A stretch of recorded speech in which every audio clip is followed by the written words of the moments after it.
ก็ถือว่าทักทายสบายดีทานผู้ชมทุกท่านเนาะสบายดีตอนเสาร์วันอาทิตย์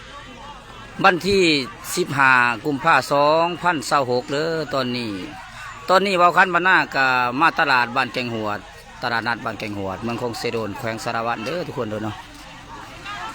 คนหลายทุกคนเด้อเอ้าไผเป็นลมแล้วบัดนี้ใช่ป่ะว่าสัตว์คนหลายดิพี่น้องเอ้ยเนาะเป็นตลาดวันอาทิตย์พี่น้องให้นอนไปร่มไปคนร้ายแห้งพี่น้องเอ้ยใครเครื่องใครคล้องก็ได้เลย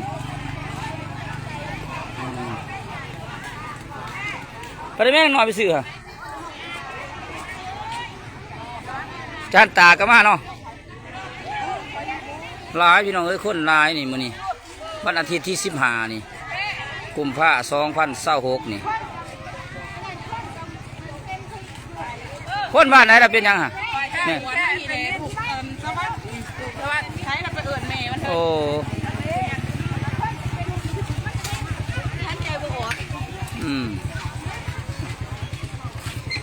โอ้สวยงามไปเลยบรรยากาศสดๆเลยนี่เป็นบรรยากาศสดๆพี่น้องเลยบอกคันมาผ่านมาต่อ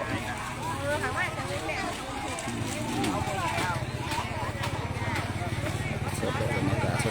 สดนี่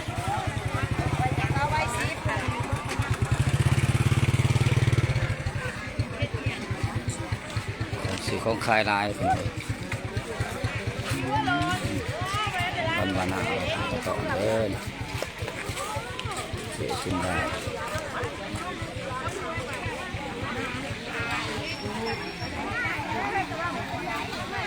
ลายคนลายพี่น้องมื้อนี้คนลายเลย15กุมภาพันธ์โอ้ที่ต้นเนาะเอาเป็นวินน้ำกับมีบัดเนาะคนลาย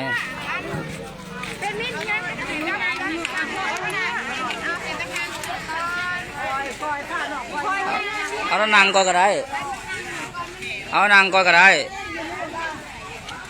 ที่ต้นเนาะ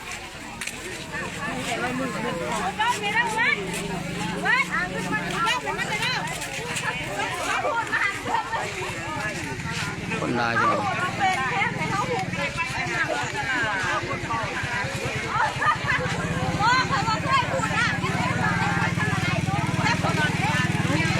คนลาย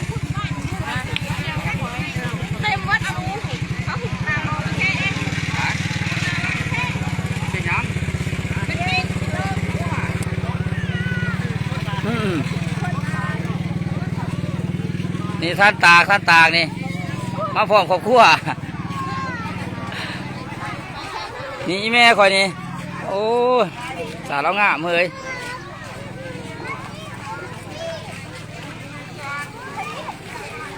บรรยากาศสดๆพี่น้องเลย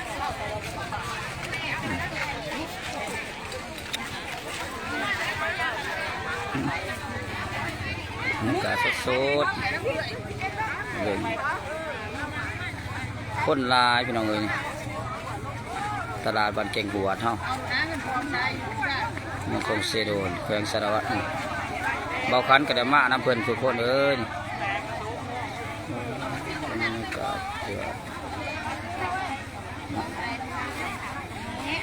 ขายเครื่องขายของ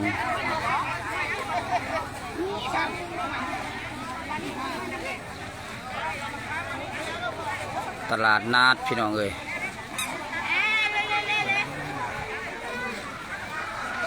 คนร้ายมันนี่คนร้ายดี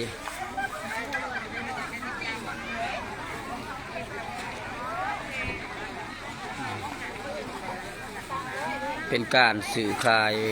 ของเนาะคนบ้านเฮาเด้อทุกคน